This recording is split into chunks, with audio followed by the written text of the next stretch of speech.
Let's talk. Giles Brown. I have been wanting to talk about this because this is one of my pet things at the moment. There's a book called Workquake, and it's about embracing the aftershocks of COVID-19 to create a better model of working. The future has never been more uncertain for both employers and employees, but there's a new way of looking at it. And when this landed on my desk, I've practically backflipped because I've got Steve Cadigan on the line, and he was the first, get this, human resources director of LinkedIn. So he knows what he's talking about. He's currently on tour in Spain. He's in Madrid. And I'd to say that Steve joins me live on the line now. Good morning to you, Steve.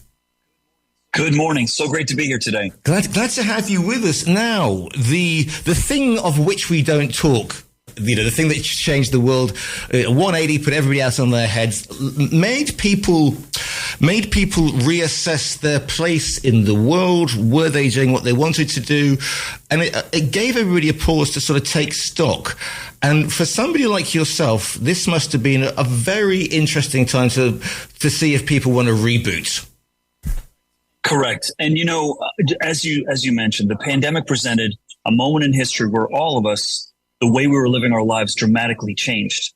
And as any biologist will tell you, when you put a biological being in a new environment for an extended period of time, rarely does it revert to behaving the exact same way. And for many people who were forced to work from home or who were, used to commuting and no longer were commuting, they started to see their lives from a different perspective. And that could only lead to people making different decisions. And we've never seen that in the world, and we've never seen that in the world of work. And so that's led to, in the domains that I spend a lot of time in, we're seeing things we've never seen before, such as people fighting for the right to wear pajamas and do their work from home. We're seeing people want more flexibility. We're seeing people say, I never was home when my kids came home from school. And now that I'm home, when they come home from school, I realized what I was missing, and I no longer want to miss those very precious moments. And so this moment allowed us to all see the world a different way. And of course, people are going to start making different decisions. You see, the thing is, when I was a younger person in the 90s, there's this whole sort of home working thing. And, I remember saying, you used to you had dial-up broadband or dial-up internet, whatever. And it was all these pictures of, people with their first generation Apple Macs working from the spare room. And, I had a friend who used to get changed in a suit and go into his spare room and work. But a couple of things.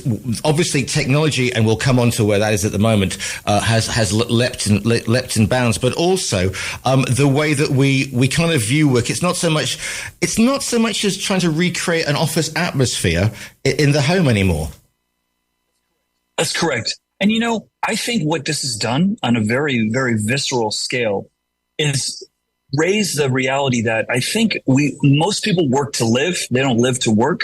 And now that we've had this moment of living and working in a different forum, and we've got a chance to reconstruct the world of work maybe in a better way, that we can combine those two instead of separating. One of my, really respected researchers out there in the world of work is this guy named Fred Kaufman. And Fred Kaufman said something one time, which I thought makes a lot of sense. He said, why do we say there's a difference between living and working? That implies when you're working, you're not living. And I could tell, from talking to you off air, I love what I do. You love what you do. That's living. Our working is living. And so I think, this moment has given us the time to think, hey, let's rebuild this in a way that's more gratifying and satisfying for both of these, core components in our lives, the family time and also the work time. But also we can argue that we are the children of the generation who were born in the 40s, the 30s, the 40s and the 50s, who grew up with that job for life, cradle to grave. You had one job. You went into work. You commuted in from I don't know, New Jersey into Manhattan or the home counties into London, and you were a company man, and you came home. And you didn't see your kids, and your wife stayed at home,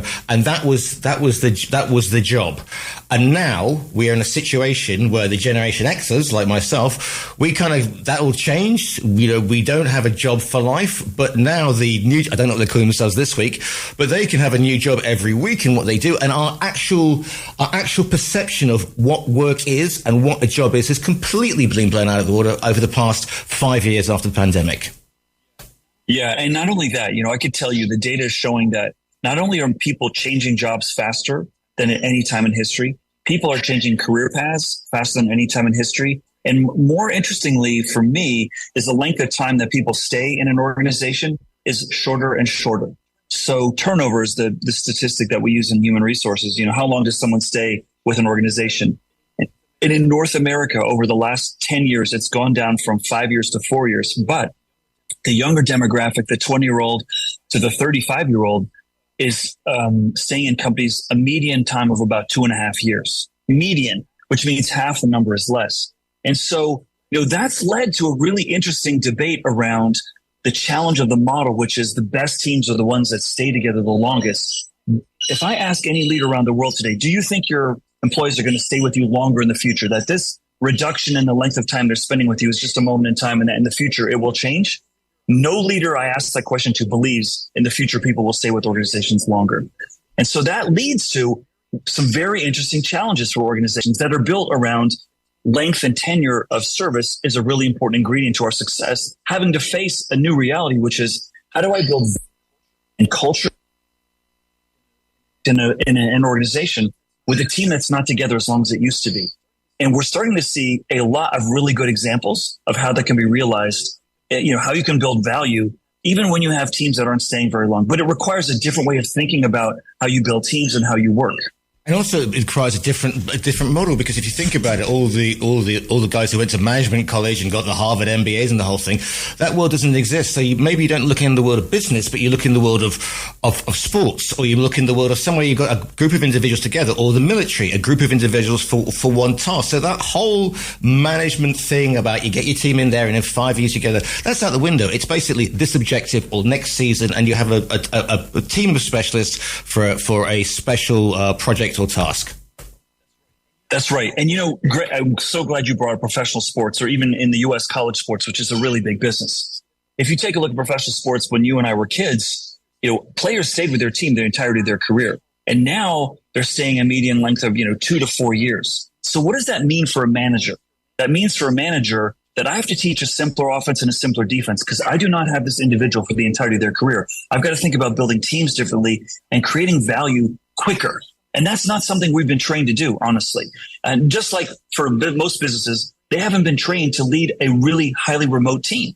We've mostly been trained to lead people who we can see, who are in line of sight, right? So now we've got a new reality where we've got more people in different locations. We've got people staying for shorter periods of time. And that's why I say for leaders around the world, this is the most challenging time of our generation, of our lifetimes. We've never seen so many things change at the same time. And that's why I say in my book, Workquake, now's the time for us to rebuild better, because the way it wasn't all perfect, and maybe there are some better ways, but we're still making the sausage right now. We're still making the chorizo, we don't, like, people ask me all the time, Steve, should my team be all in the office? Should they be hybrid, or should they be remote? And my answer is highly unsatisfying to them. I say, yes. And they said, no, we asked you which one. And I said, yes. And they go, oh, we have to try an experiment. I said, yes, absolutely. And that's uncomfortable. Because we're used to a one-size-fits-all people strategy, right?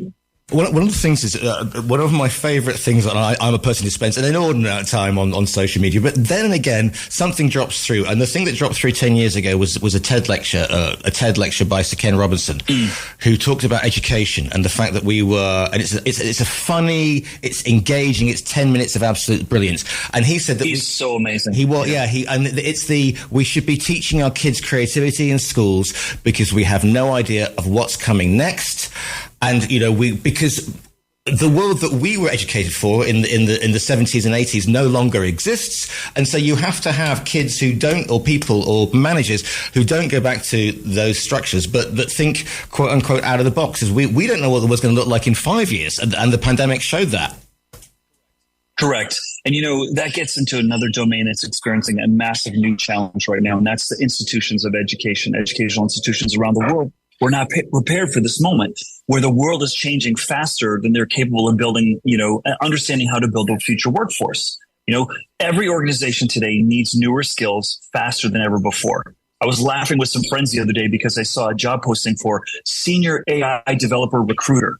And I'm thinking, are there any senior AI developers to recruit out there right now? I mean, this wasn't even something we talked about 5 years ago. And so how can we have a domain of senior experts on AI development when it's really just out of the box? But that gets to, what I think is a really interesting challenge right now is that I get asked all the time, and you haven't asked me yet, but you may be asking me, so I'm going to preemptively, answer the question. What is the most important skill that the workforce needs to build today? What is the most important ability that we should all have?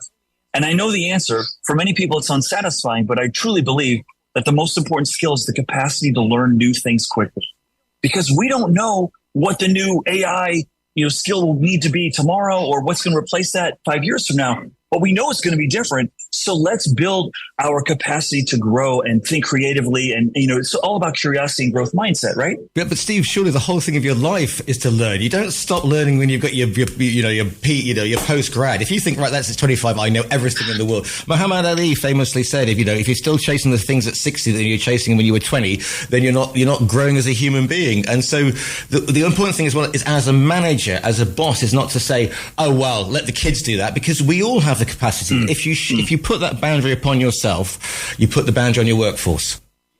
Yeah. And so let me reframe what I'm saying. Of course, we all know that, being a lifelong learner is important, but I think what we were building towards was lifelong learning in a specific domain. I am going to be a deep expert in XYZ, whether it's, aeronautics, and, I'm going to be a pilot.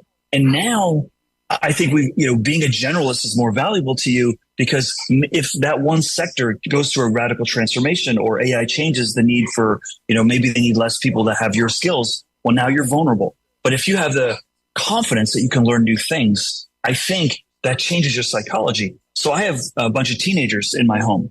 And when I ask them, what are you thinking of doing? They say, well, Dad, we want to be YouTube influencers. And think about that for a second. That is a destination that requires no employer. That is a destination where if you create value that other people value, you become valuable. That's actually a really great philosophy for our young generation to have, which is, I don't know that I want to aspire to work for someone else if I can, prove that I can create value for myself. Just like during the pandemic, I'd never had a home studio before, but most of my income was speaking at conferences and universities around the world. I had to learn how to, present myself in a box like a Zoom screen. And that's a different domain. I had to get sound equipment. I had to get audio equipment, video equipment. And that was something that made me better. But I was kind of excited about that new challenge. And I think that's the part that's really uncomfortable for the senior generation. Let's talk about 40, 50 plus, is they were taught, you become an expert in this, you're good to go. And now they're being told, actually, what we meant was an expert in that for a few years, and now you're going to need to learn some new things and pivot a different direction. And also, it's the definition of what work is, because you said, and I've got teenagers in my house as well. Yeah, TikTok, influencer, but we think of a job as something that we went out to do, with our hands. And so we poo-poo and dismiss this, going, oh, it's a fad. Like that internet will never take off. Who wants to, what is an Apple Mac anyway, etc. So if we're close to it, we just think that's a fad, that I don't know, the FM radio is a fad or whatever, but it's redefining work. Mm-hmm. Yeah. And gosh, put yourself in the shoes of someone who's 20 years old right now. And I have this conversation with our kids at home. There are more new industries. There are more new career paths that come with a new industry, sparking up at a faster clip than we've ever seen before. When I started my journey, it was doctor, lawyer, policeman, teacher, fireman, and businessman. That was it. That was like the six. And my dad was a minister, and he didn't even put that on the table of options for me. So you look today, and we have not only YouTube influencer, but, Bitcoin researcher, or, I did some work in the agricultural industry a few weeks ago, and I did a search saying, tell me all the new jobs that have been created in the last 15 years, and came up with a list of 45. And one of them was crop drone operator. There are so many new destinations, which is causing some friction in the younger generation around, oh my gosh, what path should I choose? And what should I study for what path? What's going to make me more valuable in a future where there's more new industries? And this sort of paralysis of career choice is really problematic. And as a parent, I'm excited that our kids have so many choices. But I think when I'm talking to our kids, they're really not sure what's the safe play. What should I major in? What should I study? And guess what? All the research is showing us right now, more children are changing majors in universities faster and more frequently than any time in history. And I think that's a result of all these new industries causing a little bit of career confusion. Well, but not only that, I mean, I was invited back to do believe it or not, to do the leavers speech at my old college. And here's the thing, Oh, Steve. congrats. I know. And the look of shock on some of the parents, because obviously a lot of the people I was at school with now have kids at the school. It's like, what is he doing there? And apart from saying, you know, as long as it's not immoral, illegal or fattening, don't do it or go for it. But I think we give this generation, our teenage generation, a really hard time. And at the speech I said, I'm so in awe of you guys for getting through what we went through, because I don't think we could have done it without the internet. And that has led to them having this big reset. So it is a defining mark. And, you know, they do have this, you know, they got through that. They couldn't interact socially whilst they were forming friendships, etc. And that's going to really make things interesting in the next 5 to 10 years.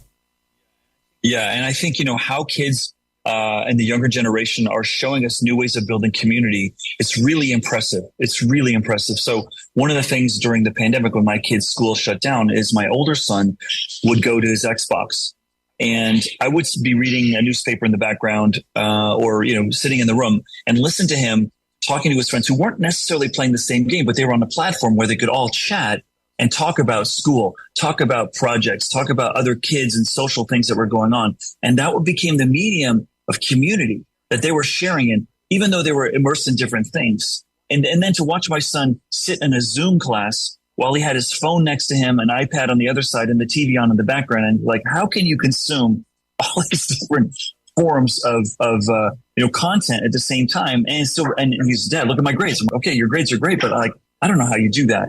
So it is I think we have to respect, as you appropriately said in your graduation speech, we have to be very, impressed by how kids are navigating a really, really uncertain future compared to the one that you and I were presented with at their age. Let's talk the big scary gorilla in the room for a lot of people, AI. It is a word that is used. Yeah. It is, people are saying, oh, it's, they're putting heads on bodies, so let's not even go there. It's a morning show. But do you think we're viewing AI wrong, and we should be looking at not to make sort of crazy pictures of me as a wizard, but to do something different with it and change the way that we look at AI? Yeah, I think the AI conversation right now has got to be the worst marketing campaign in history. We are just scaring everybody that you're going to be replaced. Your job's going to be less interesting. Most of the first moves that I see organizations take are, how can we cut headcount? How can we reduce costs and lower expense? And that's about 1% of what I think AI can deliver. Why aren't we having better conversations, which is, let's find how AI can make us more money. Let's find how AI can create new markets and new opportunities for us, how we can make jobs more interesting, how we can make people's lives more fulfilling. And what we're doing is we're leveraging AI to become less human. And I think that's the wrong conversation. I think we should be saying, let's use AI to win back our relationship with technology. And so when I go to organizations, it's the number one topic every one of my clients has. Steve, how should we be thinking about AI? And I say, thank you for asking me the question. Let's talk about what is your experience adopting new technology in your organization? And they look at me with this quizzical look, and I say, well, let's talk about email. How's that going for you? Here's the technology that's been around for 20 years. Are you more productive with email, or are you making your staff more unproductive by giving them impossible amounts of information to consume? And they know what the answer is. I said, so let's proceed with caution here, because the people who created AI are as equally terrified as they are excited. And let's find, and I put a post out on LinkedIn about this a couple of weeks ago, and I've got some really good information that I still need to distill, which I said, who are your go-to sources for intelligence around AI? Is it the people who are building AI? Because I don't think that's a good source. Is it big tech? I don't think it's a good source. They've got an agenda. All the experts said, Meta and Microsoft, they've got an agenda, and OpenAI, they've got an agenda. So we need to build and curate a list of people who are really thoughtful about this to guide us. But we all need to build our own philosophy of where AI is in our lives, And I think we should use this moment in the same way we're talking about the macro conversation of work. We should leverage AI to retake control of our relationship with technology, so that we have more freedom, more time, while we're getting all this information about how more sleep and more rest is more important to our creative muscles. Let's try to leverage that to deliver the outcome that we know we need. Because the AI can get rid of a whole load of the paperwork. I mean, I've been talking to people in the scientific community who say we don't have to go back and check those records. It just goes boom, 'tis done. It's a bit like saying to the old switchboard operator girls, sorry, but we've got digital systems now. Yes, there's going to be a change. People are going to have to lose their jobs, but it's not going to be this cult where we all sit there and then Arnie Schwarzenegger comes out through the mist, which is something that the media is selling us because it's their newspapers and they're of the generation who don't get it, and so therefore the go-to is, Terminator. That's right. And we've got to make being more human become more sexy. I mean, I was just in Riyadh, Saudi Arabia, earlier this week, and we were talking about this really thoughtful conversation because here's a country that has enormous wealth wanting to skip a generation and say, hey, we want to come out in the front of this whole AI revolution. How can we do it? And I said, what's interesting is this AI, tsunami is forcing us to understand and try to understand what makes us different as human beings? What makes us innately human, and what can't AI penetrate? And those are the beautiful qualities that make us human. The capacity to love and care and lead and communicate and talk about difficult things and have emotion. Those are beautiful things. And so when I'm talking to my kids around, what are the skills you need? Human skills. Those are the skills you need, because AI is going to be able to research so many things, but it's your capacity to absorb those and impart those and communicate those with other people and lead with that's going to really differentiate you. And I think that's a beautiful thing, but it seems so counter to this Arnold Schwarzenegger, future of, world where, we're losing control. And I think we need to redirect the conversation for sure. So when it comes to writing Workquake, I mean, presumably it's a playing field that keeps changing. So, 6 months time. So you're out on tour now. And what is the feedback, if you like, getting from people who are reading it or who know your work from before, Steve?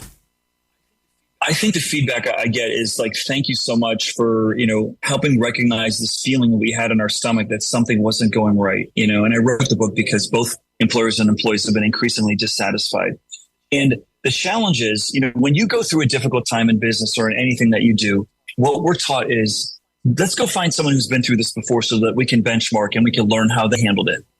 Well, is there any society that's been through what we've been through right now that we can talk to, where the workforce is changing, the skills we need are changing, the patterns of behavior of employees and organizations are changing? We've not seen it, but we've not seen a pandemic hit and change the psychology of the workforce and organizations.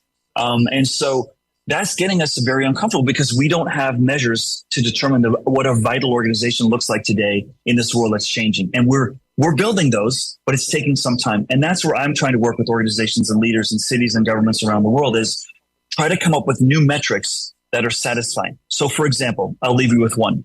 In the automobile industry, the most valuable car company right now is one that's less than 25 years old. It's run by many people think is a bit of a crazy man who's got 3 part-time jobs. Their median tenure is 2.5 years, but their value is more than Ford, Toyota, Honda, BMW, and Mercedes combined. And that's Tesla. And they mostly hired people who hadn't been in the automobile industry.